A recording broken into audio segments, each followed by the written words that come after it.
Folks, you've accepted the deferred resignation. What happens now? Well, supposedly in theory, OPM's supposed to send you a response email back. But you know how that is, 48 hours. That's what they said. But it hasn't been materializing. So what's the next step? Well, even if it takes 72 hours, 96 hours, 120 hours, you're resigned. You're expected to be handing off your duties, maybe mentoring somebody who's going to be in your position. And in the end, for 2 weeks, you're supposed to be handing off your duties and then turning in your equipment by the end of the month. Supposedly, you're gone. You're resigned and you're in administrative leave after a period of 3 weeks. During that period of time, you're going to be collecting annual leave. You're still going to be earning that and sick leave. So the annual leave and the sick leave, you're going to get a check for the annual leave after September 30th. As for sick leave, you'll get credit fed into your retirement calculation for that sick leave. It'll add on to your length of service. But as for trying to capture the partial months, it doesn't matter anymore. It's too late and it's okay because there's no way to use your sick leave when you're not going to work anymore.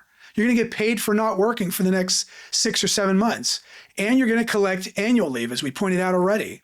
So what else do you need to do? What's next? Well, your SF 3107, that's your request for retirement, where you start to make elections. That could be found online. That just stands for Standard Form 3107. It's a real brief form. Fill it out.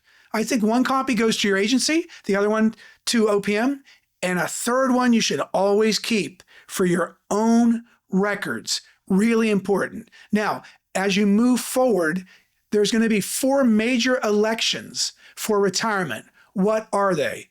Well, first off, and it's an election that I see mistakes made in all the time.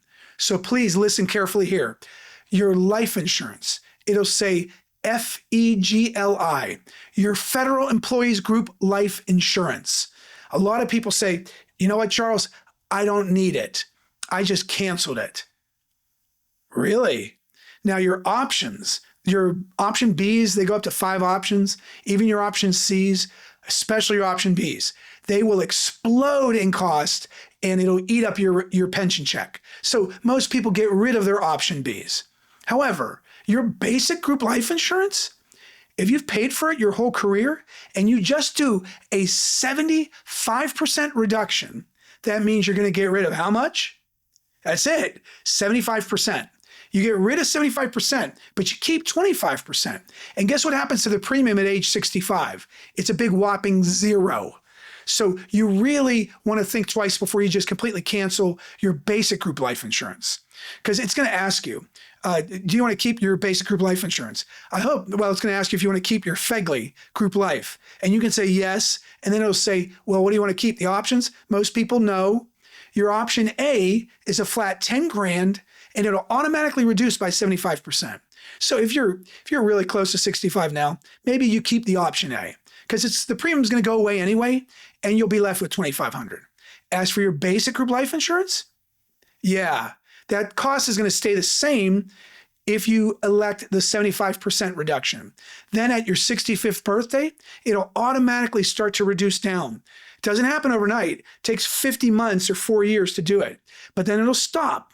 It's really smart to keep your basic group life insurance with a 75% reduction. It's cheap, and then it's free at 65. So that's your first election. Your second election they're going to ask you about is your federal employee health benefit. Now, if you have TRICARE, you may not even have FEHB if you're retired military or you're a reservist. But if not, your FEHB, they're going to say, do you want to keep it?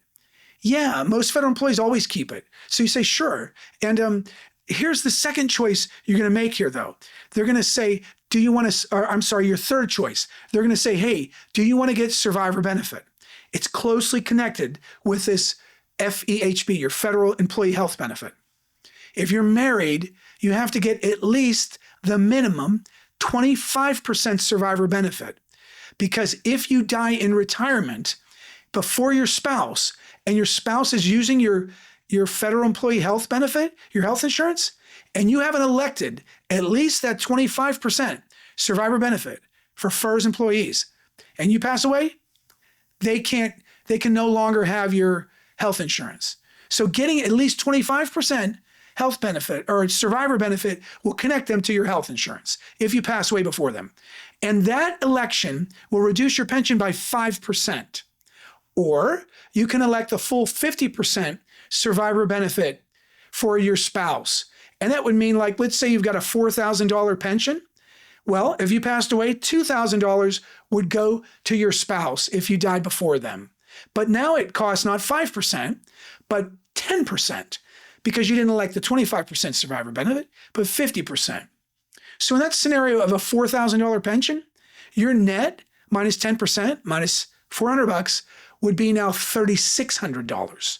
So FEGLI, group life insurance, keeping health insurance or not, survivor benefit, closely connected to that. If you die, is your spouse going to need a portion of your pension?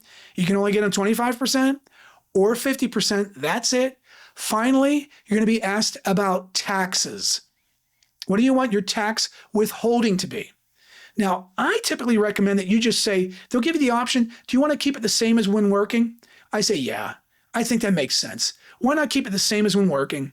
Better to err on the side of caution. And then after a full year of retirement, once you file your taxes, you'll realize, hey, you get a big tax return, then maybe you can lower that reduction. But before that, play it safe. Your state withholding won't even happen until after you retire. Now, if you are a Department of Defense, Army, Navy, Air Force, Marines, they really want you to go online to make your retirement elections, and a lot of other federal agencies too. So you go to GRB, and there you're going to find a button for retirement elections. And there you can start the process right there. So there's a lot of things that you got to consider that are going to start to come at you. But the sooner you start to get the ball rolling, the more secure you're going to be in your administrative leave and your deferred resignation. Okay, questions about how much is your gross pension? How much are you going to bring home? Are you going to get that supplemental? Is that going to be enough? What are you going to do about your TSP? It's been growing taxable, almost all of it. Guess what? It's going to continue to grow taxable for you and for your Uncle Sam. And I'm going like this because I want you to swat his hand out of your retirement, and maybe for your state, if you live in a state that taxes you. So you want to get rid of them? You want to get rid of the IRS in your retirement? And you want to understand all your elections and have a written retirement income plan. It has all sources of income. It has all your expenses. It has your assets and how they'll create income. And it has your tax brackets and how we can get to a tax-free place for your retirement savings. Any and all of these questions get answered? Text. If you want to talk to us, text your name and your email to 949-359-5100. 949-359-5100. Congratulations on your retirement. We wish you all the success that you can have, and we hope we can help you have even more. We'll talk to you real soon, folks.